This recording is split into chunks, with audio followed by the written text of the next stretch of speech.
So I'd like to introduce you to someone at the beginning of this. I'll be speaking today on Generation Alpha, the future untold. And I would like to start by telling you about the most important member of my household. I don't know if I have her photograph here. She refers to herself as the Oga. She reminds us of the leader. And we didn't name her the Oga.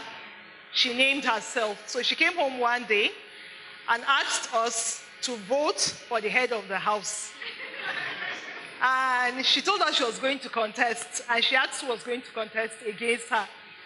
So, of course, she had a manifesto. I can't even remember what it was, but it was something like, if you vote for me, I'll be washing the dishes every day. And I said, I can't even remember, but she made promises like every good politician does. And then we told her, no, you're unopposed. You can become the Oga. And then she immediately inaugurated herself as leader. So later, she told us that since she was the Oga, she was going to make the rules in the house. And the first rules was on how we were going to watch television. So of course, as a typical politician, she assigned airtime to cartoons and children's TV. And there was none to the rest of us. The only thing we were all allowed to watch was Halita, because her mother is a scriptwriter on Halita, and she loves, her favorite part is when she sees the credits roll up, and she can shout, "Oh, mommy, see your name, Pyemwa, Samantha, Deshi." So we had Halita, but we didn't have anything else. And of course, we all refused the rules. But then that's just one of her many ideas. My Oga is also an entrepreneur, serial entrepreneur. So one of my sons-in-law is called David, and David comes to the house and irons my clothes, and I pay him. So she told him that she was going to be a partner in that business, and she asked what her commission was going to be. So he made an offer. I think he offered her 15 naira or something, and she said it was not good enough. Yes. And then the other day she came. She's a shrewd negotiator. She came to us the other day and proposed that she was going to have a savings scheme, and we would save 100 naira every day. Guess who was going to collect the money? Her, of course, yes. And she told us that, well, you can actually pay 500 naira and get 1 week for free. And I was like, oh, okay. I don't know how that's going to work. But I was impressed that she had a business model in her mind. And then the last one was the most amusing. She came and said, we need to collect offering every day when we're doing evening prayers. At prayer time. Now, my Oga has her own money. She saves her money. So you go home for Christmas, they give her Christmas money, she saves it. And then she borrows us the money when there's no money to buy bread. She needs to eat the bread, she will borrow you the money, and then please return her money back to her later. And then she has been telling me, Mommy, I need to start a business. I want to have a lemonade stand. And I said, lemonade is not going to sell on our streets. We live on one of those streets that I don't even still know what my neighbors look like.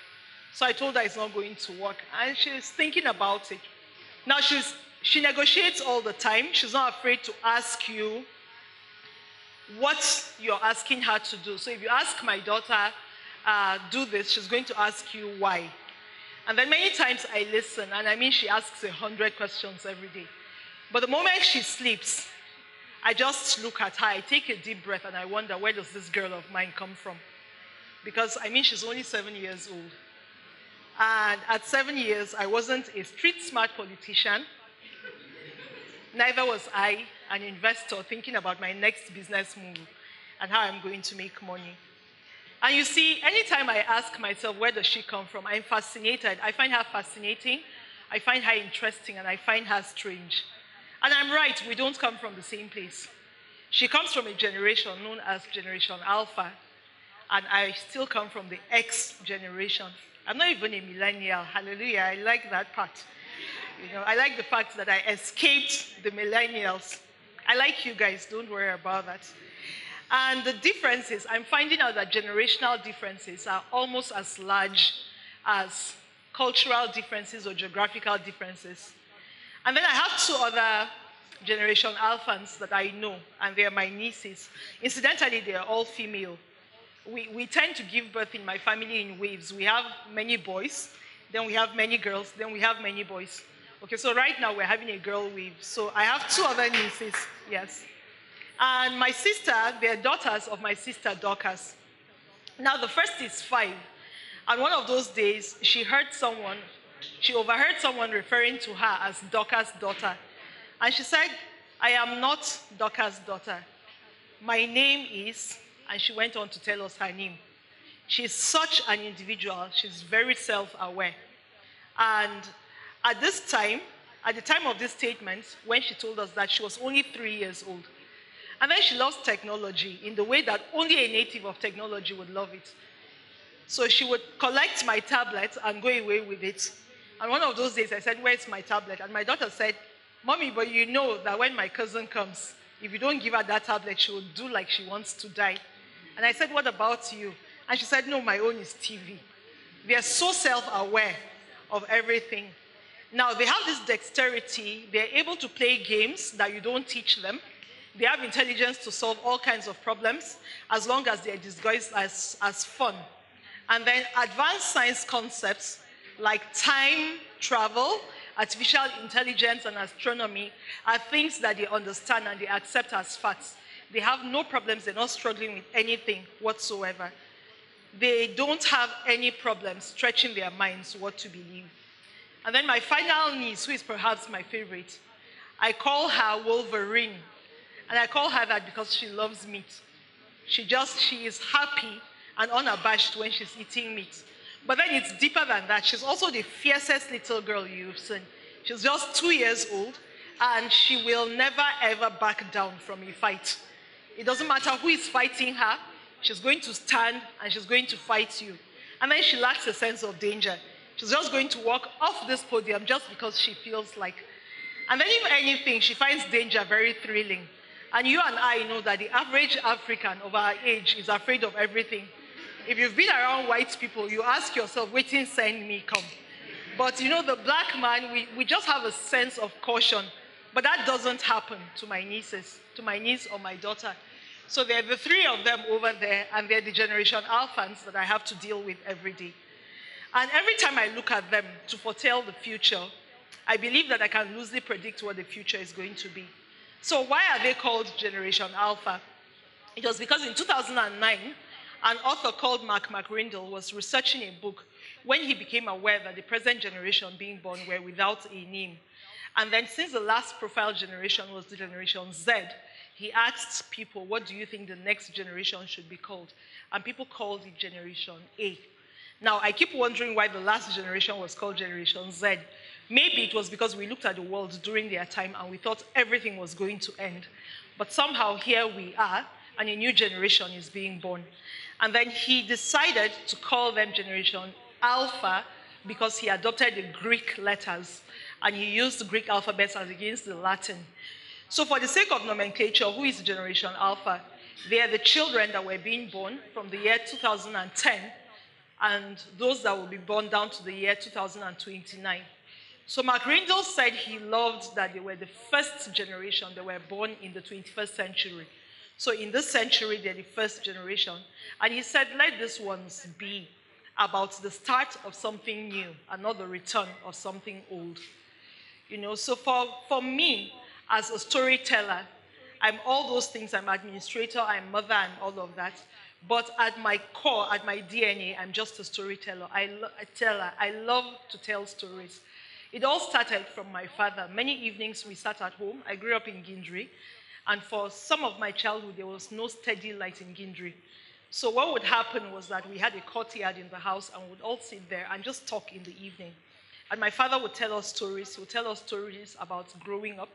He would tell us some of the stories his own parents told him while growing up. And I didn't ever go to the village much, but it felt like I knew my father's village because he gave us a sense of history in the stories he told. And maybe because he was married to my mother and because of love, she loved to tell stories too. And that was how I learned about their past, and that was also how we received instruction. I came from a very progressive family. One of the things we would never have as discussions is nobody had sex education with us. Nobody sat down to say, oh, these are what the body parts look like. This is what you should do. They told us stories. And in telling us stories, they transmitted values and they transmitted instruction. So it was natural for me that I should grow up loving stories so much, and that when it was time, I would tell stories also. And then in my head, I would walk from the past to the present, and all this while, I'll tell myself stories.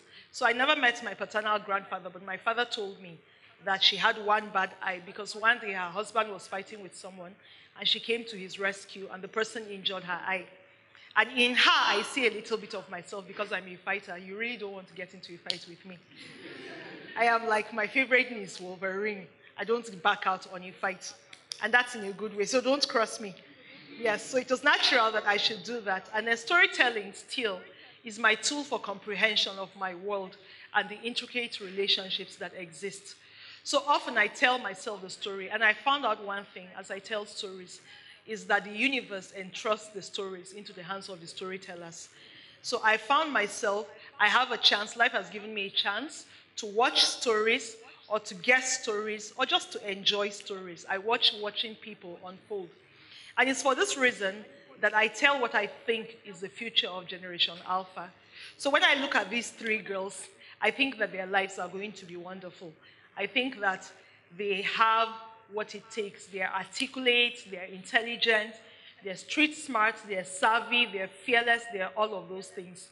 And then sometimes I wonder, is it because of their times? Are they the most blessed generation or the most unfortunate? It's the paradox of the times that they are born in. It's not lost to any of us. In a sense, they live in the best of worlds.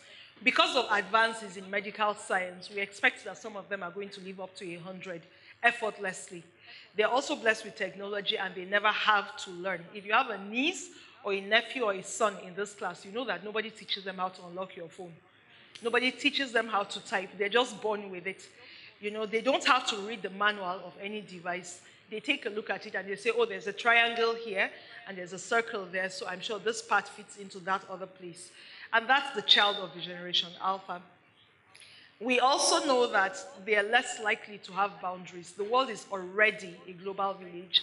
While Dasser presented, he told us that he was working remotely out of Nigeria and he was earning money. And then they have access to tons of information that they can never fully exhaust. I don't care how long it takes. The Generation Alpha person is living in a content-hungry world, and he will continue to have more and more and more information. When we hear that, what do we think? We think they're the luckiest generation, right? Well, if you think so, you need to think again. They're also born in a time of great chaos. They're changing weather patterns that haven't just redefined agriculture, they are also redefining life to a large extent. We have social norms that are evolving very quickly and it's hard to keep up. All of a sudden, we have words like inclusiveness, and we have words like bullying, and all the things that we thought, the social strata we all thought we knew, do not exist any longer. The world has become very volatile also, and conflicts can be sparked by just a key on a device on an ocean far away, and it's going to affect you. Presently, something is happening in the entire globe. We're all watching with horrified interest as we hear about a contagious, ultra-contagious and deadly disease. And it's going everywhere. It's entering everywhere faster. And the globe may never be the same again after COVID-19. Right now, COVID-19 it's crashing the transport industry completely. There are a lot of empty flights all over the world. Right now, it's changing the future of work. People are not going to go to the offices any longer because people have realized I can work from my home. It's changing social interaction as we see it. It's yet to change football anyway because I still saw a match. But I hear it's changing football, yes. Yes. Yes. So COVID-19, it's safe to say that after COVID-19 has been dealt with, the world is never ever going to be the same again. So for those born in Generation Alpha, what do they have? Do they have chaos, crisis, uncertainty? Please go back to the last place. Do they have chaos, uncertainty, crisis, rapid change, volatility, mass mortality, or Are they blessed to have innovations, technology, advanced science, sophisticated societies, and interconnectedness? So you see, while you are enjoying your Naramali, I'm looking at you and I'm smiling because the challengers that you are going to have at the back, they are already just doing press up. They are my daughter and the rest of them, and you're going to come across and they will challenge your own generation. It may seem absurd to think that we're living not just for ourselves, but we're living for the ones that are yet to be born, and we have a responsibility to them already. It's why I seek to preserve stories, because something has to be left that links their past to the present and on to the future. And then Generation Alpha, in conclusion, their story is not really untold. Their story is our story. It's unfolding as we speak. Their story starts from our point. It starts from the day that we decided to know that we are the generation that is there. And then it has received, as we've gone through this, we've received more shape and substance as we gathered here as thought practitioners and thought leaders. Now, everybody is not here. Everybody in Unijos is not here. Why are you here? And why is everybody else not here? And I put it to you that you're here because you're already a thought leader. You're here because you're thinking beyond your existence every day. And then here we came and we heard so much. It's in the consciousness that we have been here to create. We have received a lot of energy. It's been passed to us by our speakers, by our artists. We have received this as ideas. And as we leave here, I hope that we'll continue the dialogue. And most importantly, I hope that we will act the resolutions. We're part of the story of the generations that precede us, and they are the ones that will succeed us. And when the story of Generation Alpha is written, may our contributions to them be noble and noteworthy. And when they tell our story, because they certainly will tell our story, I hope they will be able to say with reverence and respect that there was once an exceptional generation, and that exceptional generation was us. Thank you very much.